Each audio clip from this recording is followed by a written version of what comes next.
sebelum Bapak kita masuk ke dalam materi ini, ada satu hal yang perlu kita tahu adalah bahwa di dalam keluarga itu peran kita ada banyak. Nanti suka kalian yang mengalami pernikahan itu ada perannya kita sebagai suami, ada perannya kita sebagai istri.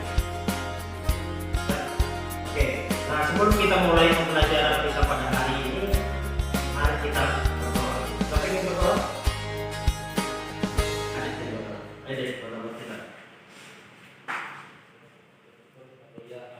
Amin. Oke. Nah, anak-anak ya.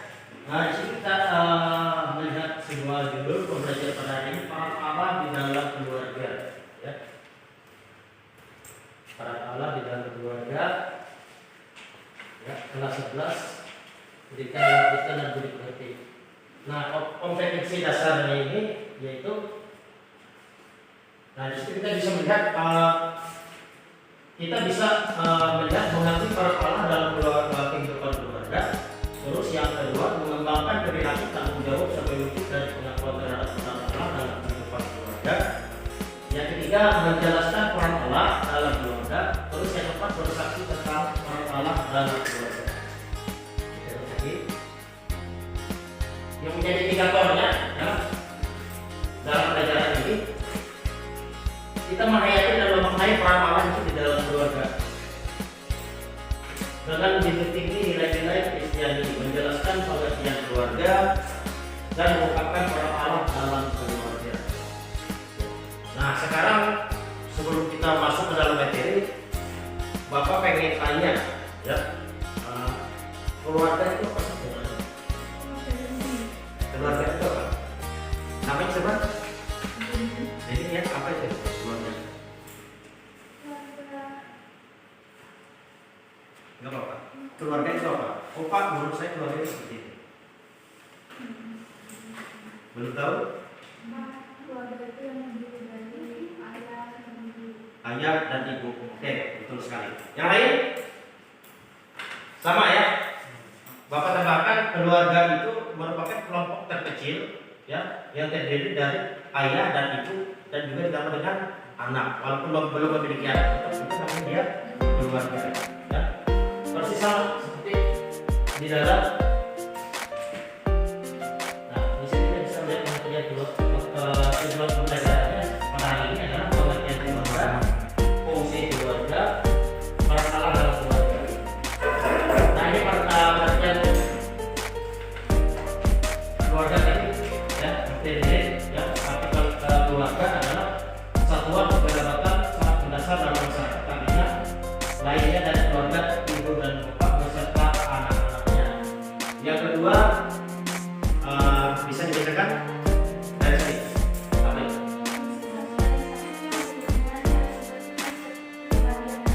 Ya, selanjutnya silakan dibacakan. Yang ketiga.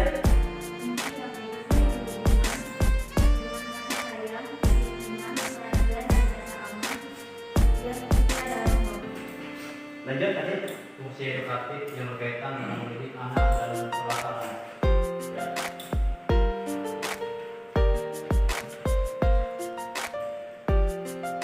Selanjutnya,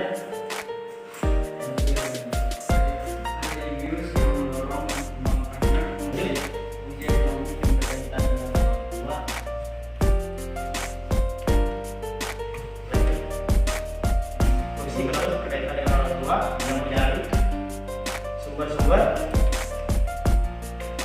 penghasilan untuk memenuhi keluarga dan pengaturan penggunaan penghasilan keluarga untuk memenuhi kebutuhan. Oke, terakhir sama-sama kita bacakan 1, 2, 3.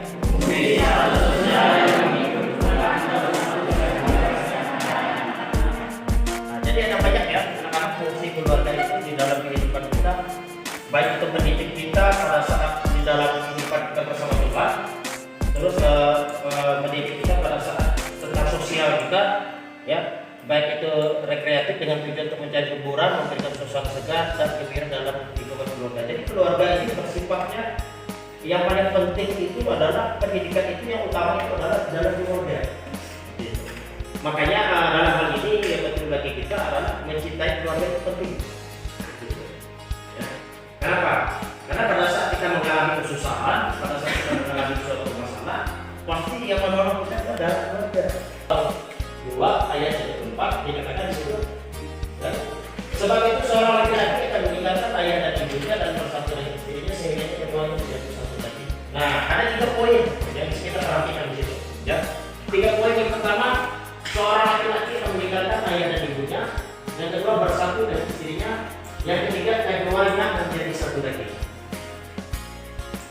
Nah sekarang kita ada diskusi kelompok. Ya. Nah diskusi kelompok inilah tugas yang bisa Bapak sampaikan kepada kalian. Oleh karena itu sekarang Bapak minta kalian untuk membagi menjadi berapa nih? 4 kelompok saja. Ya. Mana kelompok 1? Kelompok 2? Kelompok 3? Kelompok 4? Oke, silakan dari diskusi kelompok ini kalian berdiskusi. Terus kalian membahas dan menjawab dari pertanyaan nomor 1, nomor 2, dan 3, yaitu menjelaskan arti dari kata kalimat seorang laki-laki yang menginginkan ayah dan ibunya. Terus yang kedua, apa yang dimaksud dengan bersatu dan istrinya. Terus ketiga, jelaskan pengertian satu daging dalam bagian Alkitab ini. Oke, silakan dikerjakan.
Melainkan dia akan memulai perannya sebagai kepala keluarga dan bertanggung jawab untuk keluarga putrinya. Nomor 2, dia menjadi setia pada istrinya satu tujuan dan memiliki kesetiaan di dalam kehidupan pernikahan, dan dia akan menjadi pemimpin untuk keluarganya sendiri. Nomor 3, menjadi satu kesatuan dengan ikatan baru dalam perjanjian kudus bertiga, Tuhan, suami, dan istri. Ikatan ini lebih penting dari ikatan lainnya, tidak ada lagi saya dan kamu, tetapi berubah menjadi kami, tak berpusat pada kesenangan sendiri, tapi kesenangan pasangan. Oke, terima kasih untuk kelompok 2. Silakan kelompok 3.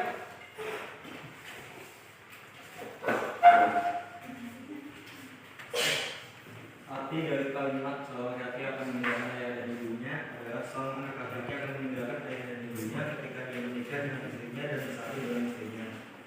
Satu daging ini dalam artian ya mempunyai makna yang dalam seperti itu. Hampir mirip dengan yang satu yang kedua tadi, yaitu satu daging itu dalam artinya ini benar-benar kita berbaur.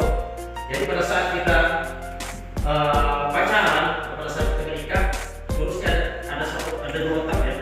Tapi pada saat kita menjadi satu, kita dibaur, hancur, dan menjadi satu, menjadi satu lagi. Ya. Kalau dalam istilahnya yang lebih bahasanya, dalam istilahnya misalnya puncak. Pada saat orang menikah, puncak dari seseorang laki-laki mencintai istrinya dan istri mencintai laki-laki, mereka melakukan apa? Mereka melakukan istilahnya back-to-back.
Semoga Kristen berdoa.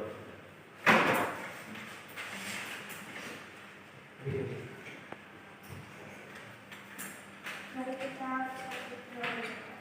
Tuhan Tuhan, telah mendengarkan pelajaran agama kami. Terima kasih Engkau telah menyertai kami dari awal hingga akhir dalam kehidupan. Berkati juga kegiatan kami selanjutnya Tuhan, sertai kami hingga kami pulang nanti. Terima kasih untuk guru kami yang telah mengajar kami ya Tuhan, memberikan pembelajaran yang sangat berarti bagi kami.